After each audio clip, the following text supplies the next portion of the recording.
All right, let's dive into this. So, two things before we get going. First one is if you don't check the description of the videos that I'm posting, I'd ask you to consider it.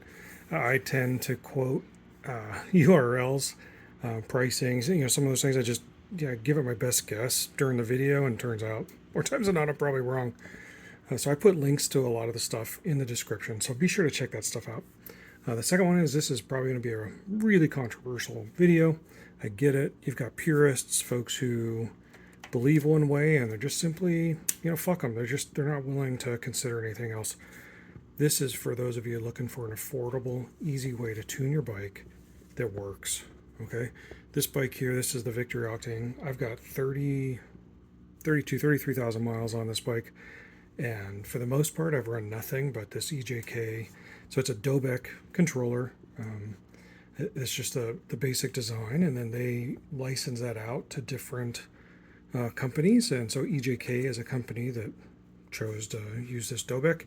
You've got others like the Power Commander 5. You've got, which isn't Dobek. It's anyways, I won't go into the details, but anyways, I'll put a link to one of the websites that gives you kind of a breakdown of different companies and some pros and cons. Now it'll be to the old EJK website, and when you get there, it's going to look archaic because it is.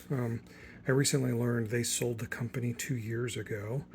I think it's to MTP Performance, so it's mtpperformance.com if I remember right. And they are slowly working on rebuilding a new website. But if you go back to the EJK site, you're going to be able to search a bike. They have preset config codes for you to use. And this is something you can do on the fly. So you see the plus and minus, and then mode. So as you go into this, there are 6 light combinations. You've got a red, a yellow, a green, and then you've got and then you've got 3 others, and it's 2 lights at the same time. And so then what you're doing is you're working from like a 1 light all the way up here to the max light. And so if you get 1 light plus another one, so then you're working on, let's say, 1.5, and then if it's just only the second light blinking, it's 2. You hit plus again, you get 2.5. Hit it again, you only have a light blinking at 3. So that's how this works.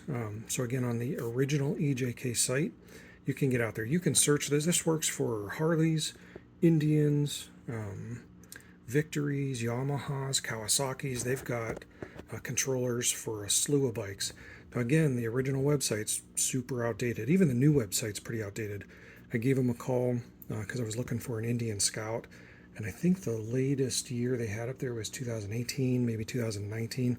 I called them like, hey, what's going on? You guys stopped doing this? They're like, no, we bought the company 2 years ago. We're working on it. It's slow. You can still buy the Indian Scout. It's still going to work just fine. And the codes that are up there will continue to work. Now, again, for the Indian Scout, here's another example. They've got a bunch of, hey, here's the default OEM code. Just the default. This is how the Indian Scout controller will come to you. And then they've got stuff like, well, hey, are you bypassing your O2 sensors, and you have air intake, and you've got X exhaust, whatever that exhaust might be, then run with these codes. And then, okay, well, hey, maybe you're not bypassing the O2 sensors and you've got an air intake and you've got this exhaust. Now use these codes. And so you can go down that way. If you do the Victory Octane, they've only got 1 set of codes. I think it's just kind of the default. They actually work really well. Way back when I put this on 6-7 years ago, I fooled around with the codes a bit, trying to get rid of, say, backfire, popping when you decel, or better fuel economy. So, how they did it, I called them and said, hey, this is what I'm looking to do. This is what's going on. How do I make an adjustment? They gave me the tips and tricks. They said, well, first of all, just try this code, go out and run it. Does the pop go away? But does it, decrease your fuel economy too much? Well, then go back to this other code, go the other direction and see how it goes.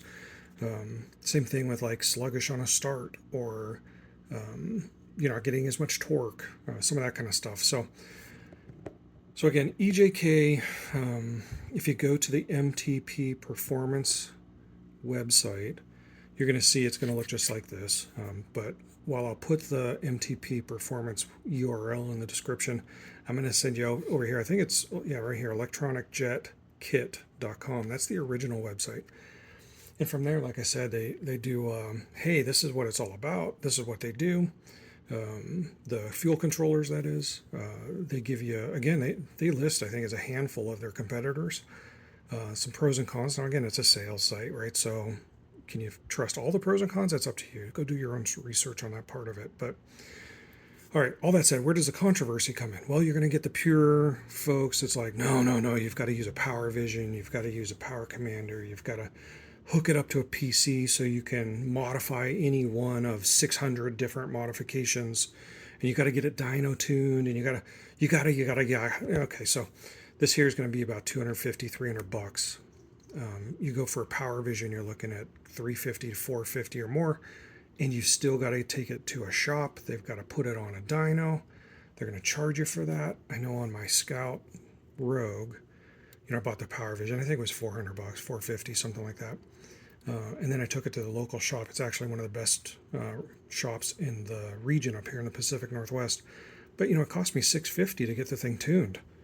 And honest to God, this Victory using this EJK still screams compared to the Scout that's fully tuned by a shop with a Power Vision. So, I'm not saying this is the best way to go. I'm saying you got to figure out what's right for you. So if you're going to change your intake, you're going to change your exhaust, at some point you've got to help the bike. You've got to do something to help the fuel ratio and the air and all of that. You can blow $1,000 doing it the way the purist would want you to. Or you can do something that's tried and true. There's a ton of bikes running these things. I'm running this thing, like I said, more than 30,000 miles. Bike still runs strong. I took it to that same shop with this on there, and they're like, oh yeah, the bike's actually running pretty good. And they showed me where they could tune it to be a little bit better. They're like, we think we might be able to get an extra little bit in torque, and we might be able to get a little high end. One thing they could absolutely do is remove the rev limiter, top speed limits, right? They could take that governor off. So that there are absolutely some benefits to doing like a Power Vision and having a pro, or even yourself, if you know how to do it with a PC, making the mods. But for new riders, or folks like I was when I started doing this thing, this is more than enough, and you're going to help the bike breathe. You're going to get better performance, and you're going to be glad you did. All right. So let me know what your questions are down in the comments. I try to respond, answer questions, and happy to redo videos. But again, please check the descriptions. That doesn't hurt anybody, and I'm not asking you to do much. It's really just that's where I'm able to correct myself, give you some extra information, and link you to resources that I might have mentioned. Okay. All right, everybody, ride safe.